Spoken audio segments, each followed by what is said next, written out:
sera le fresque-plat, tomate confite, vinaigrette verte. Alors, plusieurs choses à expliquer. Jalousie, qu'est-ce que c'est? Est-ce que vous savez? Ici, vous êtes dans le centre d'application d'Aubervilliers. C'est un restaurant d'application. La particularité, c'est que on essaye en fait de fonctionner avec minimum 20 couverts par jour, ce qui permet aux élèves de travailler donc en autonomie et en même temps dans les règles réelles de la profession. Chef, après ébullition, je mets ma farine là. On essaye de leur faire travailler les choses maison. Pas de préparation en fait surgelée. On essaye quand même de leur montrer les bases classiques du travail de cuisine. Les critères de fraîcheur. Ton poisson, tu vas venir voir ici Louis. Alors, il y a la couleur, mais il y a aussi autre chose. Tu passes ton doigt dessous là et tu essayes. Est-ce que tu peux servir à droite?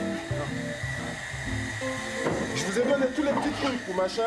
Vous me faites toujours des mises en place de cantine, des carcasses de cantine. Il y a des cours, il y a des cours de technique, comme ça là, service et tout. C'est dur un peu. Faut apprendre tous les pièges. Faut savoir les verres à eau, les verres à vin. C'est ça qu'il faut pas se tromper. Quand tu te dis, faut que ça soit des verres comme ça, comme si.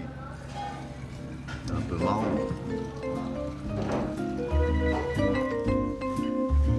Greta, restaurant d'application, bonjour. Alors Greta veut dire groupement d'établissements. C'est-à-dire qu'on est toujours sous la tutelle de l'éducation nationale et nous exerçons dans le cadre de la formation professionnelle et continue. Alors Aubervilliers, effectivement, est un centre tout à fait à part puisqu'il est externé. Il n'est rattaché à aucun établissement, lycée hôtelier, lycée tout court ou collège, etc. Alors l'activité spécifique de ce Greta, c'est de remettre des demandeurs d'emploi au niveau de la formation professionnelle, leur donner une qualification en tout cas. Donc on prépare nous et uniquement le niveau 5, c'est-à-dire le CAP, CAP cuisine, CAP café-brasserie, CAP restaurant.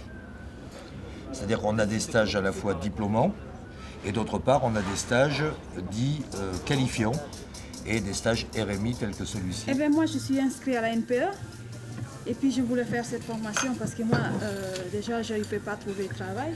Donc ils m'ont appelé en disant qu'il y a une formation qui devait commencer au mois de janvier.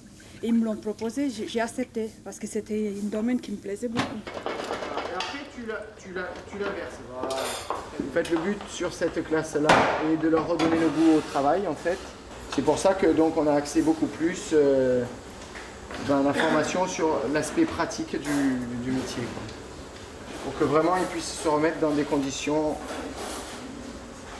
on va pas dire réelles, mais on essaye de se rapprocher le plus de ce qui se fait dans la profession, quoi. Pour qu'ils soient parés. J'adore cuisiner.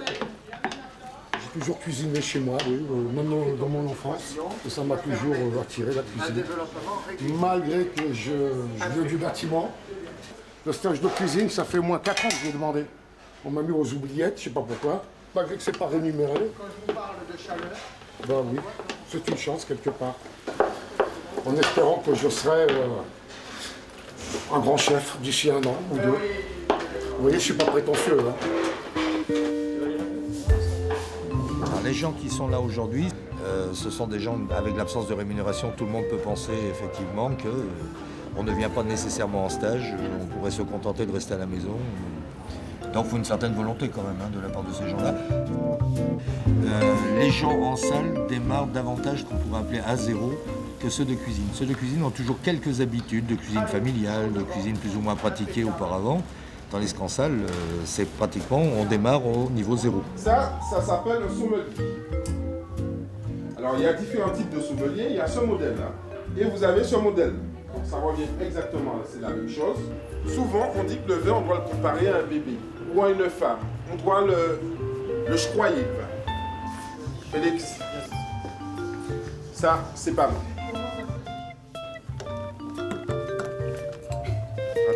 Voilà. Asina, non. Arrête, je viens.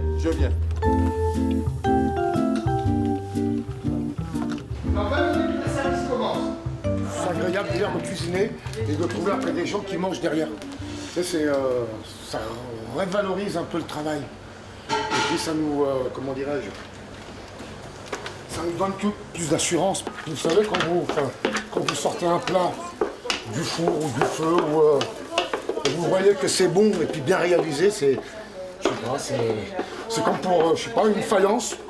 Vous posez la faïence dans une salle de bain, une cuisine, une laque miroir, une fois que le travail est bien fait, bien exécuté, c'est satisfaction. Et en plus, dans la cuisine, en plus, c'est qu'on en profite et on le mange. Ça, vous êtes à la 19, 21 et 14. Ok? Bon service. Vous vous mettez en poste là. On ouvre là. Ici, c'est strictement un restaurant d'application, avec une grosse différence d'un restaurant pédagogique. Nous n'avons pas de clientèle captive. La clientèle que nous avons, elle vient tous azimuts. Ce sont des gens, c'est tout public en fait. J'aime bien, j'aime partager. Dans ça, on croit, il y a la communion avec les gens, on sert, ça fait l'amitié, c'est bien. J'aime bien manger et j'aime bien rigoler avec les autres. Servir les autres, il n'y a pas de honte. On est clients depuis 5-6 ans, même plus que ça. Depuis le début. Oui, régulièrement. Une nourriture très variée, très saine, et voilà, qu'on est habitué à voir en général dans des grands restaurants. Impeccable, comme d'habitude. J'en reviendrai. Au niveau du service, ils sont un peu plus longs parce qu'ils doivent faire attention, il y a la méthode pour voir les bouteilles. T'as vu les bouteilles de vin? Oui. Puis il est sous le regard du prof quand même. Hein. Donc il y a le stress. Pour vous, c'est une bonne adresse. Là, ouais, mais faut pas la donner. Hein.